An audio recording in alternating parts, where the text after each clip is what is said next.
Welcome back to The Breakdown with me, NLW.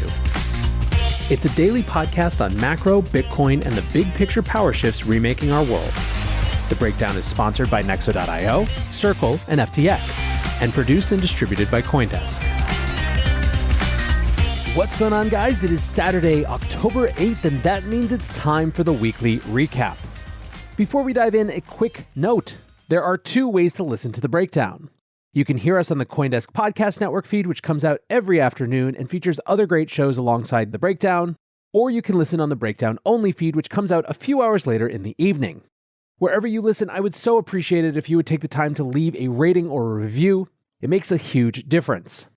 Also a disclosure, as always, in addition to them being a sponsor of the show, I also work with FTX. And finally, I want to tell you about CoinDesk's new event, the Investing in Digital Enterprises and Assets Summit, or IDEAS. IDEAS is designed to facilitate capital flow and market growth by connecting the digital economy with traditional finance. Join CoinDesk October 18th and 19th in New York City for a 360-degree investment experience where you can source and invest in the next big deal in digital assets. Use code BREAKDOWN20 for 20% off a general pass and register today at coindesk.com/ideas. So let's actually recap this week, shall we? When it comes to markets, the beginning of the week saw some serious excitement. We even had the nerve to ask if we were in store for another Uptober. Bitcoin hit 20,000 for the first time in 3 weeks. Stocks had 2 back-to-back bonkers rally days in a row. But many out there had the feeling that it might not really be based on, well, much of anything. Instead, it seemed like it was part of a narrative mini-cycle that we've seen over and over for the last few months. That cycle is step 1. Markets get excited about the idea of a Fed pivot. The reason could be anything. It could be rumors of decreasing inflation. It could be dovish interpretations of Fed statements. It could also be sheer, utter boredom. Whatever the case, the result is the same. First, a teeny tiny little bear market rally, and then step 2, the Fed says, hey guys, stop getting ahead of yourselves, and dispatches a slew of officials to slap markets into line. Usually after that, there's some new piece of data that surfaces that totally reinforces the point the Fed was making, which leads us to step 4, market depression sets in again and the cycle starts anew. That is basically exactly what we saw this week. After all of that optimism and excitement at the beginning, a set of Fed speakers were trotted out to disavow us of our hopeful spirits. Joe Weisenthal, the host at Odd Lots on Bloomberg, shared the headline, Kashkari, we're quite a ways away from a pause in rate hikes, and added, this is what you get for piling back into stocks this week. So on Thursday, Minneapolis Fed President Neel Kashkari spoke directly to the prospect of a Fed pivot anytime soon. He said, we have more work to do. Until I see some evidence that underlying inflation has solidly peaked and is hopefully headed back down, I'm not ready to declare a pause. I think we're quite a ways away from a pause. At one time viewed among the most dovish members of the FOMC, Kashkari has turned decidedly hawkish in recent months. When addressing the downturn in financial markets, he reiterated the lack of concern at the Fed. Quote, I fully expect that there are going to be some losses and there are going to be some failures around the global economy as we transition to a higher interest rate environment, and that's the nature of capitalism. The theme of America-centric policymaking came up as well, along with the lack of willingness to return to the bailout economics of last decade. We need to keep our eyes open for risks that could be destabilizing for the American economy as a whole. But to me, the bar to actually shifting our stance on policy is very high. It should not be up to the Federal Reserve or the American taxpayer to bail people out. The bottom line is that Kashkari still sees inflation as the primary concern, regardless of cracks beginning to appear in the financial system. Quote, commodity prices move up and down, but underlying inflation, like wages and services, tends to be stickier. We're not seeing any evidence yet that those things are moving in the right direction. Now, one of the interesting things about our moment in time is that these aren't just statements that you read about, but you can actually go debate Neel Kashkari on Twitter. Scott Wapner, a host at CNBC, said, honest question for Neel Kashkari. How is there, quote, almost no evidence that inflation has peaked when it seems there is actually plenty across several different areas of the whole picture? Kashkari responded, Scott, it sounds like you were responding to Twitter coverage of what I said rather than what I actually said. I was talking about underlying inflation, not headline inflation. Ross Gerber, the CEO of Gerber Kawasaki Wealth and Investment Management, said, Neel, what happened to you? You seem hell-bent on making a name for yourself as the guy who ruined the American economy. How do you not see evidence? Neel Kashkari wasn't the only Fed official to speak this week. Providing a slightly more, call it measured take was Fed Governor Christopher Waller. who spoke at the University of Kentucky on Thursday.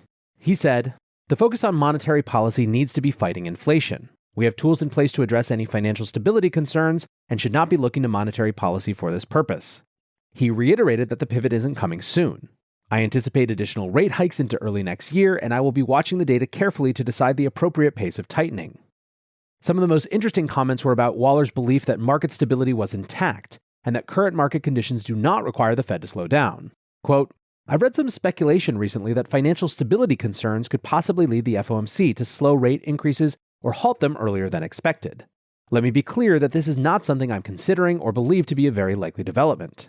While there has been some increasing volatility and liquidity strains in financial markets lately, overall, I believe markets are operating effectively. Functioning in the Treasury, equity, and commodity markets remains orderly." Waller mentioned the additional tools at the Fed's disposal compared to those available in 2007, pointing to the Fed's international swap lines and the standing repo facility. Quote, "These facilities are capable of responding to strains that may put upward pressure on money market rates, but I think it is likely that their mere existence has been a stabilizing force." Finally, newly appointed Fed Governor Lisa Cook added her voice to the chorus at her first public appearance. She stated that U.S. inflation, quote, "remains stubbornly and unacceptably high, and data over the past few months show that inflationary pressures remain broad-based." To Cook, this necessitates further tightening to be sure the inflation rate begins falling. She also referenced the title of former Fed Chairman Paul Volcker's biography title, Keeping At It, and what is quickly becoming a new Fed motto. Quote, "Inflation must come down, and we will keep at it until the job is done. Although lowering inflation will bring some pain, a failure to restore price stability would make it much harder and much more painful to restore it in the future." When all was said and done, the weekend didn't close that much more October-y than it had opened. Jim Bianco wrote, "Recall on Monday, Tuesday, the S&P 500 ripped higher by 5.7%, its best two-day advance since April 2020. As I write on Friday morning, the S&P 500 has retraced more than 61.8% of that gain." So, unfortunately, October seemed more likely at the beginning of the week. But hey, it's only the 8th. We have lots of time left. Want to keep more profits when trading? Get the best possible prices and trade with 50% lower fees on Nexo Pro.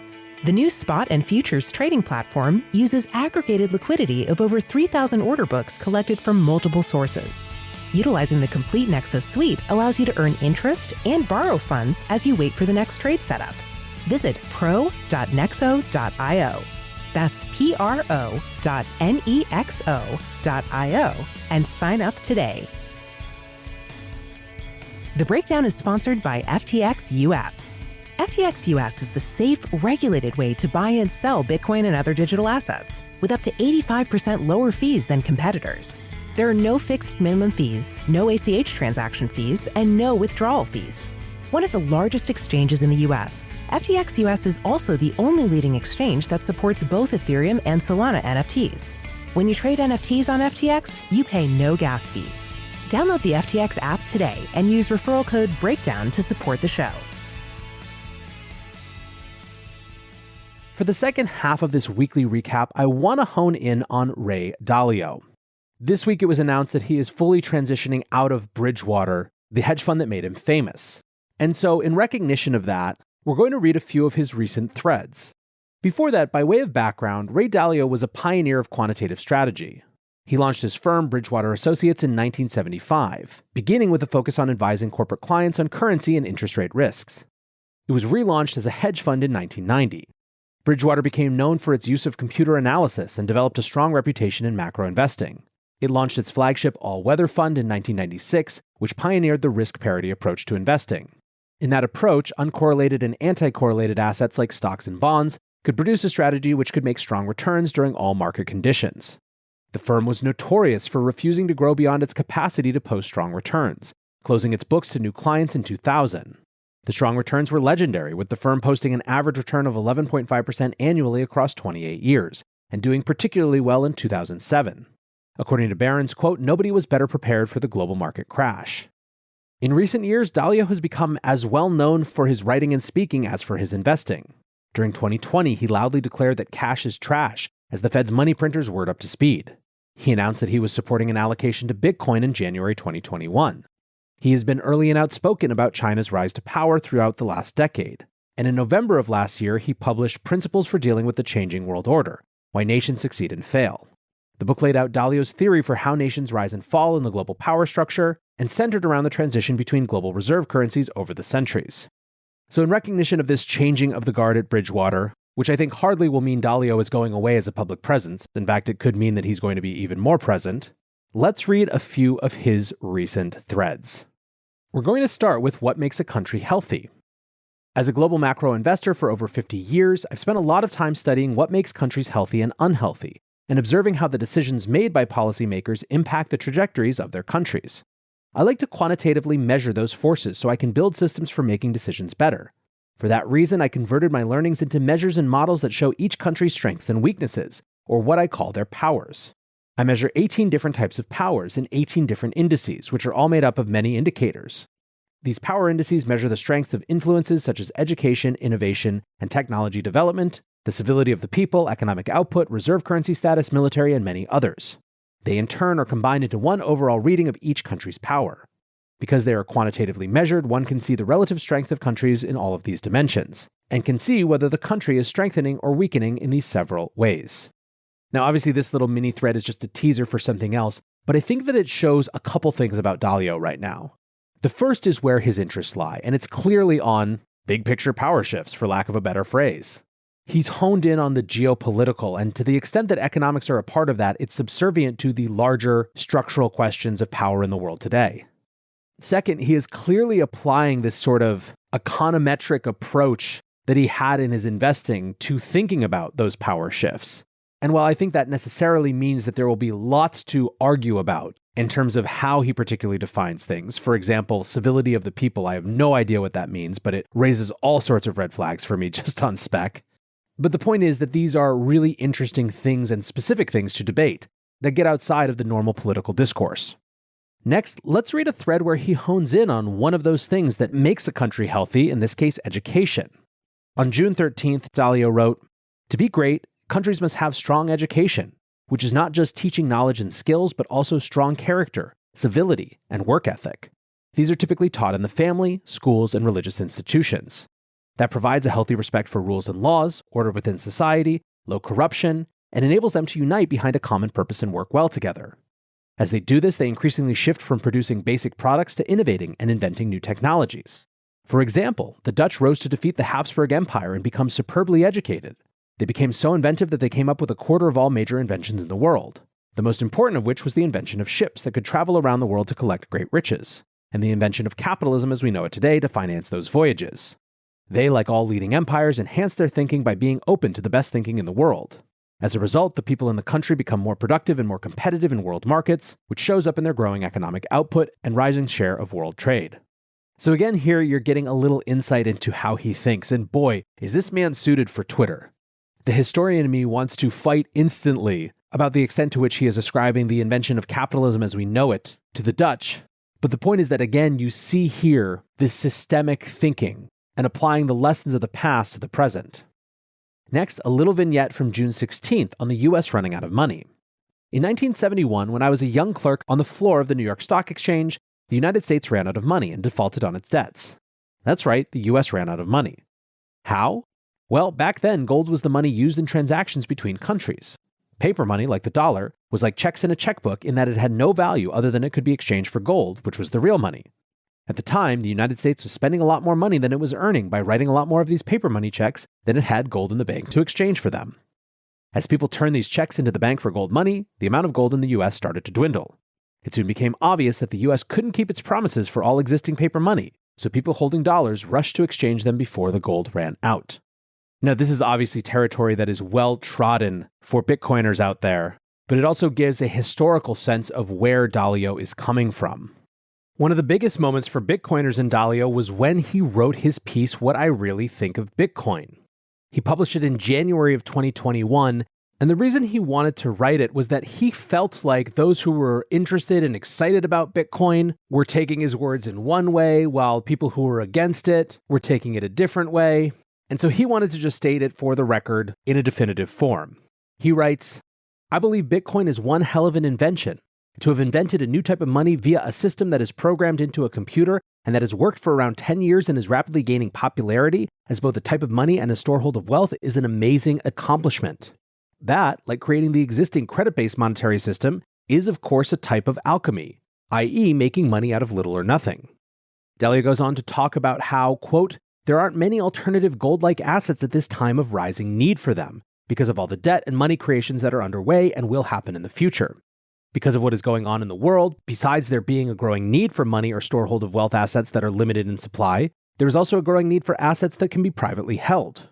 Because there aren't many of these gold-like storehold of wealth assets that can be held in privacy, and because the sizes of their markets are relatively small, there exists the possibility that Bitcoin and its competitors can fill that growing need. It seems to me that Bitcoin has succeeded in crossing the line from being a highly speculative idea that could well not be around in short order, to probably being around and probably having some value in the future. Now, for Dalio, the biggest question was around the government. Quote, starting with the formation of the first central bank, the Bank of England in 1694, for good logical reasons, governments wanted control over money, and they protected their abilities to have the only monies and credit within their borders. When I A, put myself in the shoes of government officials, B, see their actions, and C, hear what they say, it's hard for me to imagine that they would allow Bitcoin or gold to be an obviously better choice than the money and credit that they are producing. I suspect that Bitcoin's biggest risk is being successful, because if it's successful, the government will try to kill it, and they have a lot of power to succeed. Right now, we are in the middle of debates and discourses around how governments are actually finally going to deal with Bitcoin and other crypto assets. Knock on wood, right now, we seem to be not in the direction of killing it, although there are a lot of ways to make it very, very different and more difficult than it is today. Whatever happens on that front, though, I think all of these perspectives show why so many people listen to what Dalio has to say. And I think selfishly for us, the fact that he's moving away from his day-to-day role investing, and presumably more towards a role of public intellectual, is probably pretty exciting. For now, I want to say thanks again to my sponsors, Nexo.io, Circle, and FTX, and thanks to you guys for listening. Until tomorrow, be safe and take care of each other. Peace